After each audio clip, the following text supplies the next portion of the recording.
Стадион. Емисија за вашата вистина.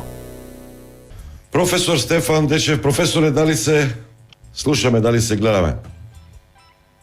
Добар ден, Столе, на тебе и на твоята аудиторија. Како сте, слушнавте, има некои предлози. Джабе ќе разговараме, джабе зборуваме, предлози имам слушатели да ги замрзнеме разговорите на одредено време. Од друга страна, друг слушател вели, ќе трае ова 30 години.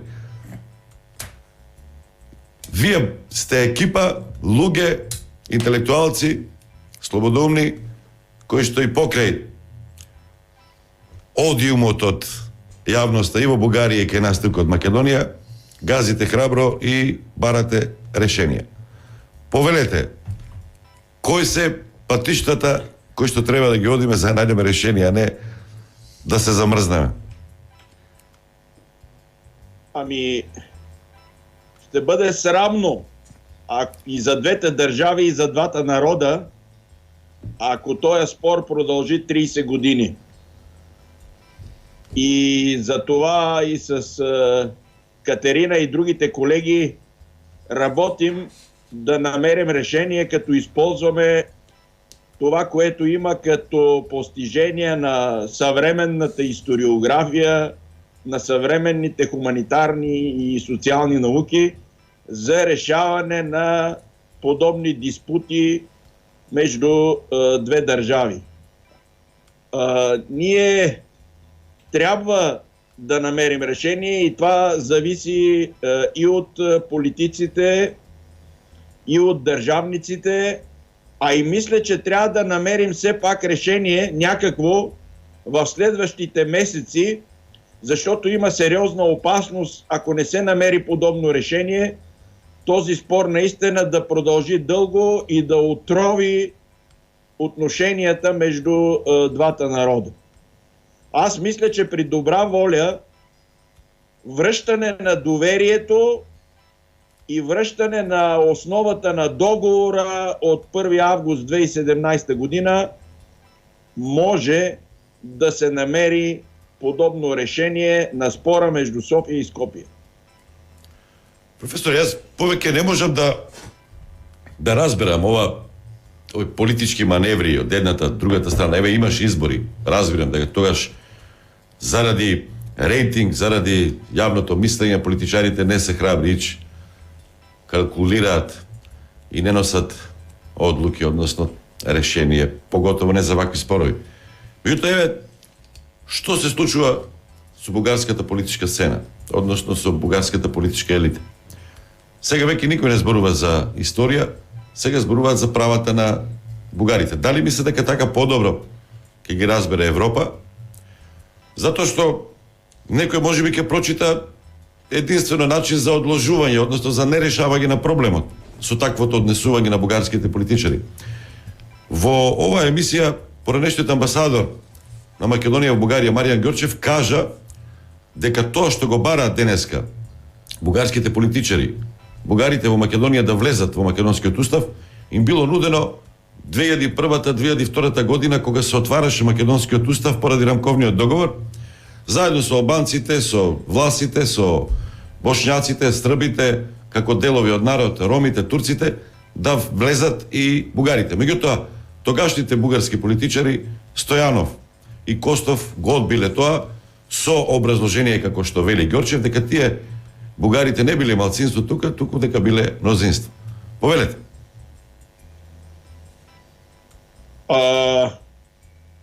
Аз бих казал следното. Това за правата на българите го няма нито в рамковата позиция на правителството на Борисов, нито в декларацията на парламента.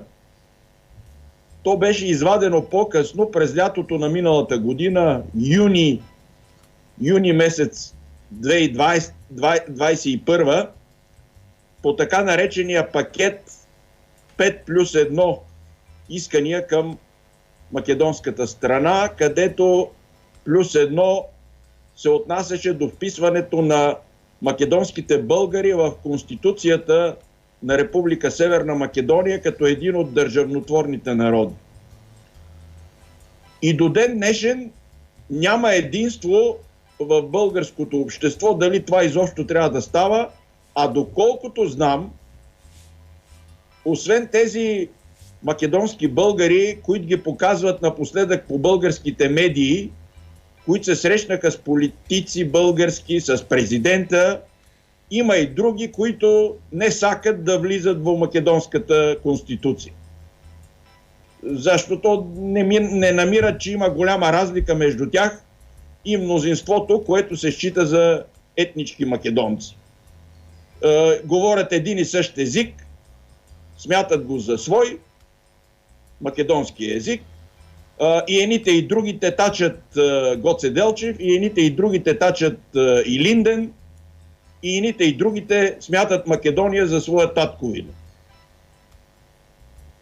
И в този смисъл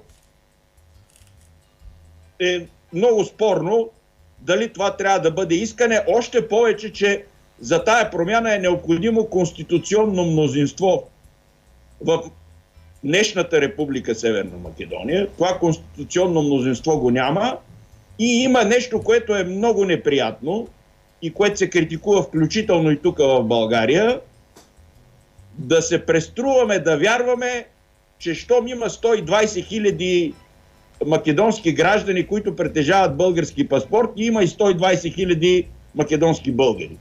Това не е вярно и ние всички знаем, че това не е вярно. Че повечето от тях имат икономическа мотивация за тези паспорти, защото искат да отидат и да намерят добра работа в Европейския съюз. Бих обърнал Столе внимание и на още нещо.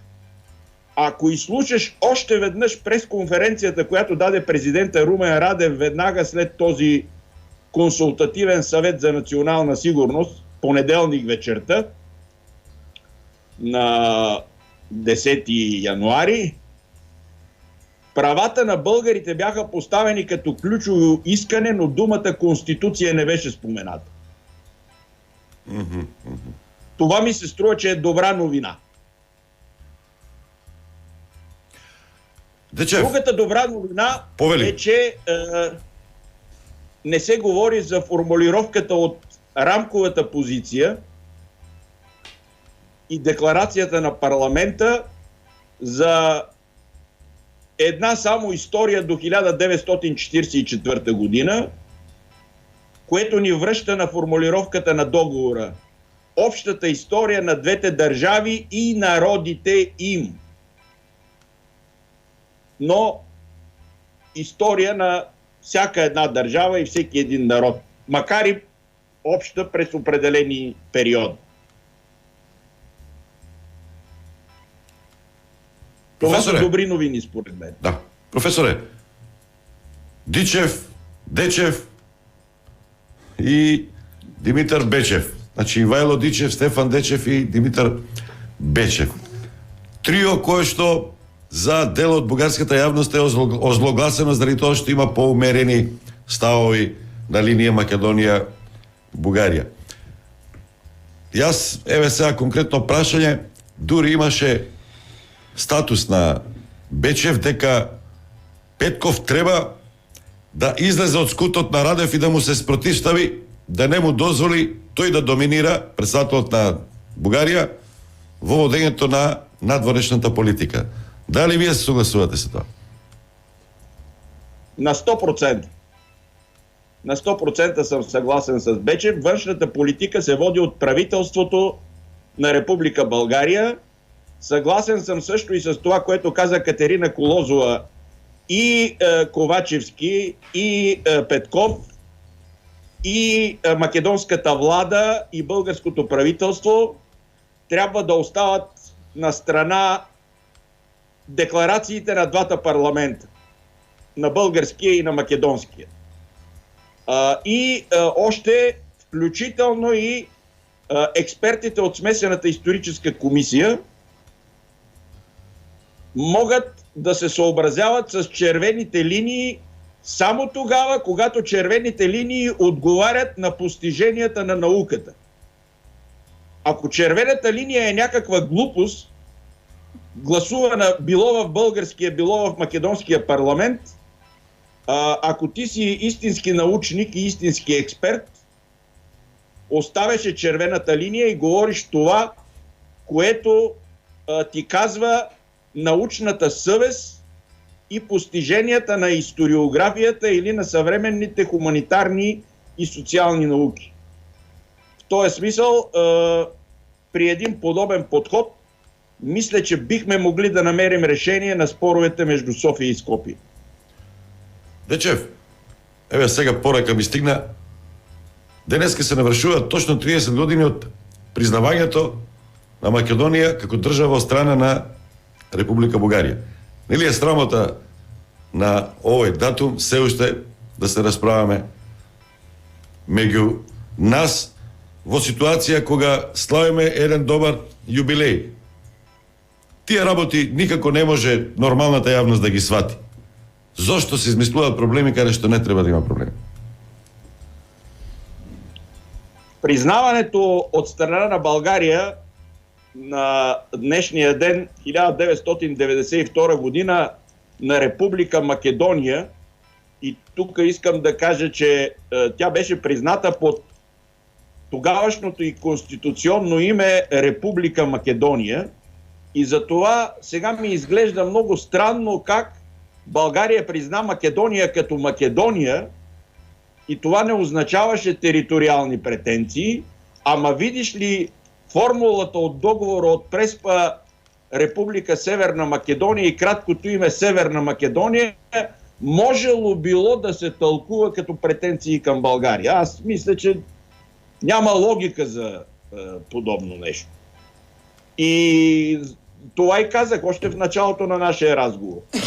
Срамно е това, което се случва в момента, а срамно ще бъде и ако продължи още 30 години. Надявам се и новото българско правителство, и новото македонско правителство да действат храбро, и затова и подписахме писмо българи и македонци миналата седмица, защото усещаме, че това, дето го наричаме дълбоката държава, българската държавна сигурност и македонската югославска удба стоят някъде отзад и се опитват непрекъснато да мътят водата и да пречат на постигането на споразумение между София и Скопие. Надявам се новите екипи на премиера Петков и на премиера Ковачевски да се опитат и да направят максималното в следващите месеци да намерят решение. Това ще бъде много, много, много трудно, но мисля, че не е невъзможно. За крај, професоре, сакам да ве прашам за коментар на последната е така малку по-патриотска пресконференција на поранешниот министер за надворешни работи Никола Димитров, сега се уште министер за евроинтеграција. На Фейсбук гледам дека сте големи пријатели, имате доста слики насмејани едни со други сликани. Како го коментирате ова што сега го кажа тој на пресконференцијата, дека и од бугарска страна притискале тој да биде сменет затоа што се залагал за македонско достоинство, македонски идентитет, македонски јазик, значи покажувал посилен патриотски набој, се спротивставувал на бугарските барања. Искам тук да разграничим две неща. Министър Никола Димитров, или бившия министър, по-ранешния министър Никола Димитров, е прав, когато казва, мисля, че имаше едно последно интервю в една телевизия, и казва нещо, което и казва моя приятел, историк, български историк Александър Везенков за една македонска телевизия, още преди ветото, на вечерието на ветото. Ние от добро възпитание, дори да оставим на страна, че езика е признат по катедри, по факултети в цял свят, но само от добро възпитание трябва да наричаме македонски език така, както го наричат тези, които го говорят, а именно македонски език. И в този смисъл и министър Никола Димитров си спомням, като каза, че ето аз дойдох тук в телевизията, казах долу добър ден, като минах. Тоест въпрос на взаимна почет и взаимно уважение, за което се говори от договора от 2017 година е България да признае македонския език и днешния македонски идентитет. Оттам нататък обаче ми се струва, че министър Никола Димитров не е прав и гледайки нещата от днешна перспектива, да, той продължава да ми бъде приятел, но мисля, че есента на 2020 година не беше направено достатъчно, за да няма вето. Тогавашният премиер Зоран Заев беше оставен според мене сам. И освен това, когато Каракачанов каза на 9 септември 2020, че ако не се решат някои от историческите въпроси, поне на първо време, съвсем реално България ще използва правото си на вето за начало на преговорите за Европейския съюз. Не беше много мъдро да се правят промени в Конституцията, промени в Македонската комисия. Беше изваден един от членовете, който участваше в намирането на формулите от февруари 2019 и за Кирил и Методий, и за Климент Охридски и Наум Охридски, и за цар Самуил, и за Григор Парличев. Общи формули, приемливи и за българската, и за македонската страна. Беше изваден този историк и беше сложен друг специалист, който беше написал вече 2-3 статии, че ние изобщо нямаме обща или заедничка история, за която се говори в договора. И изобщо като цяло ми се струва, че позициите на Никола Димитров, които той ги каза тая седмица, не бързаме, не трябва отношенията с България да ни бъдат приоритет, трябва да се обърнем към вътрешната политика и вътрешните реформи в страната, а съответно пък въпреки официално декларираното невмесване в работата на комисията, мисля, че под някаква форма именно той е стоял зад неконструктивността в определени заседания на македонската страна от комисията, които съчетани с пък арогантността на много български историци ни доведоха до този кьорсокак, в който се намираме в момента. Благодарам. Се надам дека овој умерен оптимизам што кажавте и во ова интервју навистина ќе се оствари, ќе се реализира, професоре. Благодаря за поканата, Столе, и за много години, както казваме в България. Нека е за многу години, заедно за убаво. Стефан Дечев, професор од Бугарија, разговаравме за можностите за решавање на проблемот Бугарија-Македонија. Стадион. Емисија за вашата вистина.